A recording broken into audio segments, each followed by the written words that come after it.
Kasih karunia dan damai sejahtera dari Allah Bapa kita dan dari anaknya Tuhan Yesus Kristus menyertai kamu sekalian. Amin. Shalom, saudara-saudari, sahabatku yang terkasih di dalam nama Tuhan Yesus.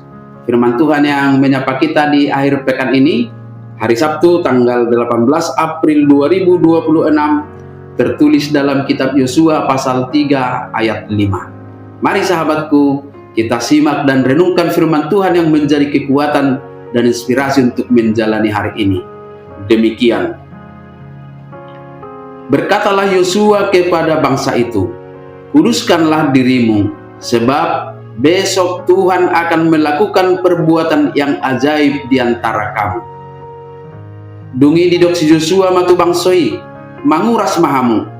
Ai marsogo ma bahenon ni Jehovah akka halongangan di tonga-tonga muna. Demikian firman Tuhan. Saudara-saudari, sahabatku semua di dalam nama Tuhan Yesus, kalau kita ingin mengisi sebuah wadah dengan air atau dengan makanan, maka kita akan memastikan bahwa wadah itu bersih terlebih dahulu, supaya air atau makanan yang akan kita tuang tidak kotor. Demikian jugalah hidup kita ini.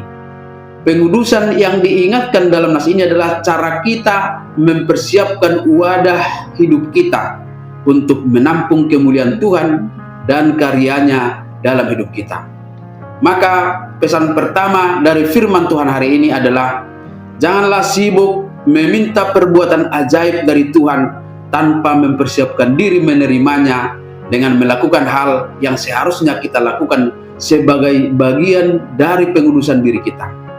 Kita ingin hasilnya, tetapi enggan prosesnya. Itulah yang sering kita lakukan. Sahabatku, aplikasi dari perintah kuduskanlah dirimu, kalau dalam konteks perjanjian lama, ini memang menyangkut ritual-ritual lahiriah. Tetapi bagi kita hari ini, pengudusan itu berarti memeriksa hati dan membuang sikap yang tidak berkenan di hadapan Tuhan. Apakah itu kesombongan hati kita atau ketergantungan kita kepada kekuatan diri kita sendiri? Pengudusan diri kita saat ini adalah memisahkan diri dari kebisingan dunia untuk sungguh-sungguh fokus kepada Tuhan.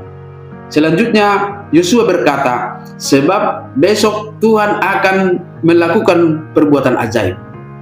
Di sini kita diperintahkan untuk menguduskan diri, bukan untuk membuat Tuhan terkesan dan takjub, lalu dia membuat keajaiban.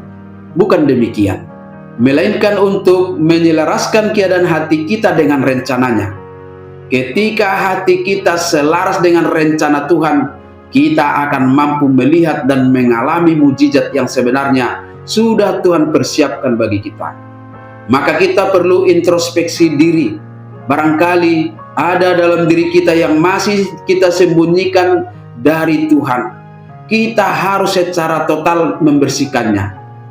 Hanya dengan pertolongan Roh Kuduslah kita dapat merespon perintah ini, sehingga pikiran dan motivasi hidup kita hari ini benar-benar siap menjadi wadah karya Tuhan.